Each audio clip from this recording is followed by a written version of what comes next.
The Wasp Factory. Chapter 12. What happened to me. Once far south, past even the new house, I went to build some dams amongst the sand and the rock pools on that part of the coast. It was perfect, calm, luminous. It was a perfect, calm, luminous day. There was no line between the sea and the sky, and any smoke rose straight. The sea was flat. On the land in the distance there were some fields, set onto a mildly sloping hillside. In one field there were some cows and two big brown horses. While I was building, a lorry came down the track by the field. It stopped by the gate, reversed, and turned so that the rear was facing me. I watched through the binoculars as it went on about half a mile away. Two men got out. They opened the back of the truck so that a ramp was formed into its interior, wooden slatted sides being folded out to make fences on either side of the ramp. The two horses came to watch. I stood in a rock pool, water around my Wellingtons, and I cast a watery shadow. The men went into the field and led one of the horses out, a rope around his neck. I went out with no complaint.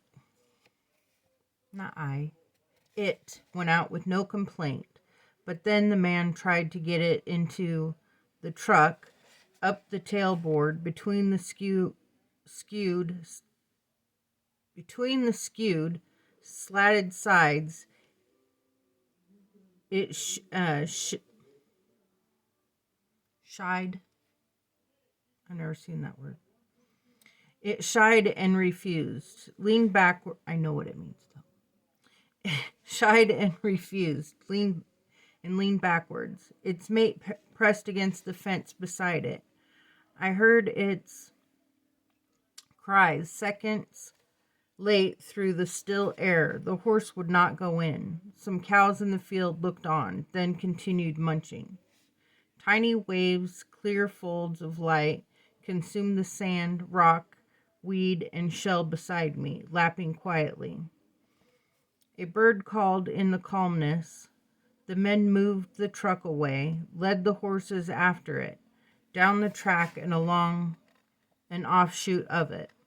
The horse in the field cried out and ran in pointless circles. My arms and eyes grew tired, and I looked away, at the line of the hills and the mountains marching into the glowing light of the north. When I looked back, they had the horse inside the truck. The truck moved off, wheels spinning briefly. The lone horse, confused again, ran from the gate to the fence and back again, first following the truck, then not. One of the men had stayed behind in the field with it, and as the truck disappeared over the brow of the hill, he calmed the animal. Later on my way back home, I passed the field with the horse in it, and it was quietly cropping the grass. I'm sitting on the dune above the bunker now, in this fresh, breezy Sunday morning, and I'm remembering dreaming about that horse last night. After my father told me what he had to tell me, and I passed through disbelief and fury to stunned acceptance, and after we had a look around the outskirts of the garden, calling for Eric, cleaning up the mess the best we could, and putting out the remaining small fires. After we barricaded the cellar door and went back to the house, and he told me why he had done what he had done. We went to bed. I locked my bedroom door, and I am pretty sure he locked his. I slept. I had a dream in which I relived that evening of the horses, then woke early and went out looking for Eric. I saw Diggs coming down the path as I left. My father had a lot of talking to do. I left them to it. The weather had cleared, no storm, no thunder and lightning, just wind out of the west sweeping all the cloud away out to sea.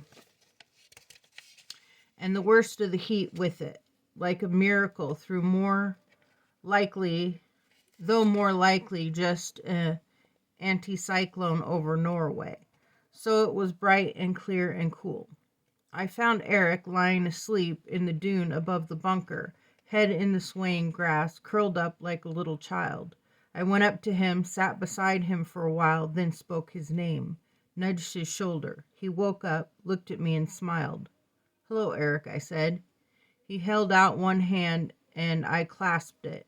He nodded, still smiling. Then he shifted, put his curly head on my lap, closed his eyes, and went to sleep. I'm not Francis Leslie Caldame. I'm Francis Leslie Caldame. That's what it boils down to. The tampons and hormones were for me. My father dressing Eric up as a girl was, just as it turned out, a rehearsal for me. When old soul savaged me, my father saw it as an ideal opportunity for a little experiment and a way of lessening, perhaps removing entirely, the influence of one female around him as I grew up. So he started dosing me with male hormones and has been ever since. That's why he's always made the meals. That's why what I've always thought was a stump of a penis is really an enlarged clitoris. Hence the beard, no periods, and all the rest. But he has kept tampons for the last few years just in case my own hormones got the better of the ones he had been pumping me with. He had the bromide to stop the added androgen making me feel randy. He made a fake set of male genitals from the same wax kit I found under the stairs and made my candles from. He was going to comfort me with the specimen jar if I ever started to query whether I really was castrated. More proof, more lies, even the stuff about farting was a cheat. He's been friends with Duncan and Barman for years and buys him drinks in return for an informative phone call after I've been drinking in the arms. Even now, I can't be sure he's told me everything, though he did seem to be gripped by the urge to confess all. The tears were in his eyes last night. Thinking about it, I feel a knot of anger building in my stomach again, but I fight it. I wanted to kill him. There and then in the kitchen after he told me and convinced me. Part of me was still wants to believe it. It's just his latest lie, but really, I know it's the truth. I'm a woman. Scarred thighs, outer labia a bit chewed up, and I'll never be attractive, but according to Dad, a normal female capable of intercourse and giving birth. I shiver at the thought of either.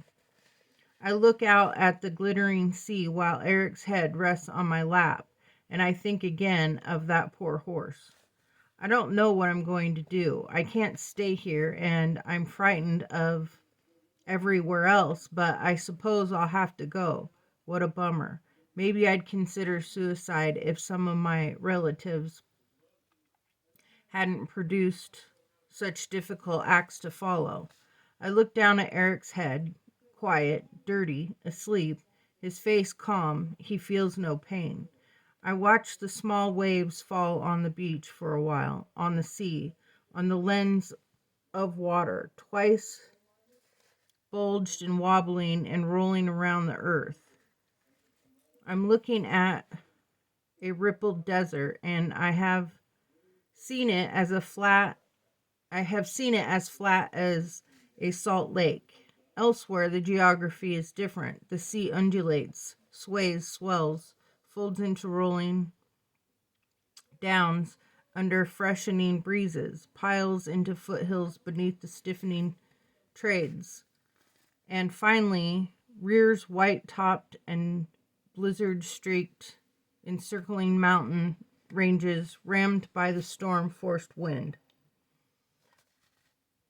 And where am I?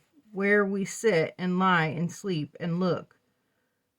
On with this warm summer's day. The snow will fall in half year's time. The ice and frost, the rime and the hoar. The howling gale born in Siberia, pushed over Scandinavia and swept across the North Sea. The world's gray waters and the air's dun skies will lay their cold, determined hands on this place, make it theirs for a while. I want to laugh or cry or both, as I sit here thinking about my one life, my 3 deaths, 4 deaths now in a way, now that my father's truth has murdered what I was, but I'm still me. I am the same person with the same memories, the same deeds done, the same small achievements, the same appalling crimes to my name. Why? How? How could I have done those things? Perhaps it was because I thought I had all that really mattered in the world. The whole reason, the means for our continuance as a species, stolen from me before I even knew its value. Perhaps I murdered for revenge in each case, jealousy exacting, through the only potency at my command, a toll from those who passed within my range, my peers who each would otherwise have grown into one thing I could never become, an adult. Lacking, as one might say, one will, I forged another, to lick my own wound. I cut them off, reciprocating in my angry innocence the emasculation I could not then fully appreciate, but somehow, through the attitudes of others, perhaps sensed as unfair, irrevocable loss. Having no purpose in life or procreation, I invested all my worth in that grim opposite, and so found a negative and negation of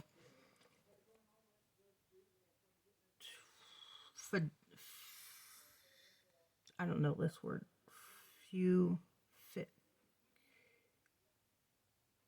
I can't pronounce it. Negation of the FECUNDITY others only could lay claim to. I believe that I decided if I could never become a man, the unmanned, would outman those around me, and so I became the killer, a small image of the ruthless soldier hero almost all I've ever seen or read seems to pay strict homage to. I would find or make my own weapons, and my victims would be those most recently produced by the one act I was incapable of. My equals in that, while they possessed the potential for generation, they were at that point no more able to perform the required act than I was. Talk about penis envy. Now it all turns out to have been for nothing. There was no revenge that needed taking. Only a lie, a trick that should have been exposed, a disguise which even from the inside I should have seen through, but in the end did not want to. I was proud, eunuch but unique, a fierce and noble presence in my lands, a crippled warrior, fallen prince. Now I find I was a fool all along, believing in my great hurt, my literal cutting off from society's mainland. It seems to me that I took life in I took life, in a sense, too seriously, and the lives of others, for the same reason, too lightly. The murders were my own conception. My sex, the factory, was my attempt to construct life, to replace the involvement which otherwise I did not want. Well, it is always easier to succeed at death. Inside this greater machine, things are not quite so cut and dried, or cut and pickled, as they have appeared in my experience. Each of us, in our own personal factory, may believe we have stumbled down one corridor and out, and that one corridor, and that our fate is sealed and certain, dream or nightmare, humdrum or bizarre, good or bad. But a word, a glance, a slip, anything can change that, alter it entirely, and our marble hall becomes a gutter, our rat maze a golden path. Our destination is the same in the end, but our journey, part chosen, part determined, is different for all of us, and the changes even as we live and grow. I thought one door had snicked shut behind me years ago. In fact, I was still crawling about the face. Now the door closes and my journey begins. I look down at Eric again and smile, nod to myself in the breeze while the waves break and the wind moves spray and grass, and a few birds call. I suppose I'll have to tell him what's happened to me. Poor Eric came home to see his brother, only to find zap, pow. Dams burst, bombs go off, wasps fry. Tss. He got a sister.